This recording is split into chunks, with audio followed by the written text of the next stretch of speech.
Daytime Tri-Cities is sponsored by Olson's Martial Arts Academy.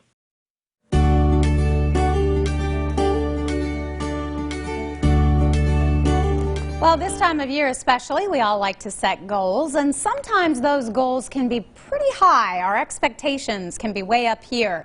And if that's sort of what you're doing when it comes to parenting, you may want to rethink your plan. Here with more now is our master mom, Amanda Olson, with Olson's Martial Arts Academy. And great to have you on the show. Thank you, Amy. Good to be here. I like that. It's like, you know, we kind of have these expectations, and especially this time of year, because, you know, we're going to set out to just do everything differently than what we've done in the past.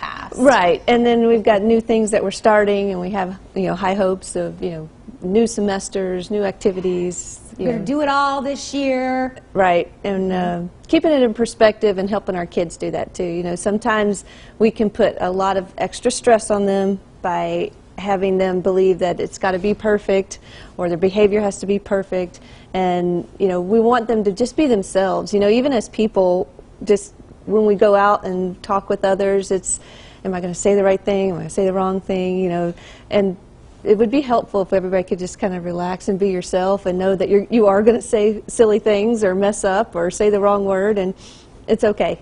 And life will move on. Yes, it will. We'll be okay. Yeah. Well, and I think when it comes to parenting too, you may be thinking that, and you may think, well, I never tell my child they have to be perfect. But in reality, how we're going about and you know, supporting them can be pushing them in that direction. So we may not actually have to verbalize it for them to feel that way. Right. Where, you know, where they have that sense of, you know, well, I played the game well, but I missed this shot. Or, you know, I made good grades, but it wasn't the best in the class. Or, you know, I went to this party and I said this silly thing. When, you know, 99% of everything went great, and then they focus on that little one thing that didn't go great, you know. So helping them understand that, hey, that's okay, you know, it's okay that not everything was perfect. Because what happens is when we start thinking like that, then we're afraid to do anything. And we get kind of frozen. Well, if I'm not going to be perfect, I'm not going to do it. You know, if I'm not going to be the best one on the court, then I'm not going to play. Or, you know, so we want to be very careful to let them know everybody makes mistakes. Everybody's going to, you know, if you're there for your friend when they mess up, they'll be there for you when you mess up. And Amanda, that is certainly the case, I think, too, when it comes to sports, because for some reason that just seems to exemplify. I mean, it's, you know, all that focus. And, you know, as parents, the whole team's out there playing. Yeah. But all we see is our child. Exactly, out there. Yeah. I see that in the classroom at the martial arts studio, too. You know, somebody will be saying, you know, my child is not, you know, doing this, and I'm like, well, if you'll look at the other 40 kids, they're all kind of doing the same thing. You know, it's a process. It's not just your child that's maybe looking away or looking back to see if you're watching. You know, they're all kind of doing that. It's a process. It's a learning process. And I see that too with the kids, you know, that sometimes they feel like if they missed the move or they didn't hit the target, you know, then they'll get very self-conscious. And so, you know, the instructors, we work really hard to, like, oh, that's all right, we'll try again next time. And, you know, as parents, we can do that same sort of thing. You know, that's okay, that's all right. What did we learn from it? Let's try again next time.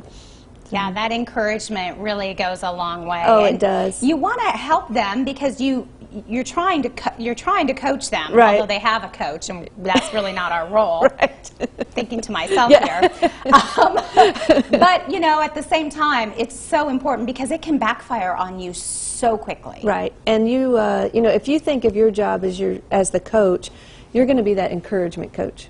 Let the coach, the sports coach or the school or the teacher or the tutor or whoever they're working with do that job.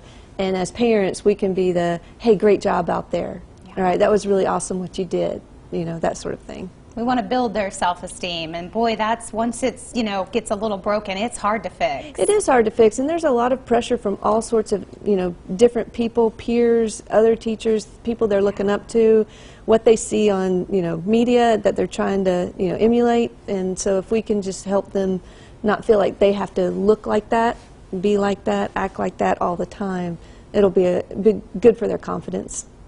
Good topic, Amanda. Thank I took you. some notes. I'm going to do better next time. Okay. Hey, we'll give everybody the information. If you have some questions or a topic you would like her to cover, askmastermom.com. You can find out more information, and you can always find her, too, at Olson's Martial Arts Academy in downtown Johnson City. The preceding portion of Daytime Tri-Cities was sponsored by Olson's Martial Arts Academy.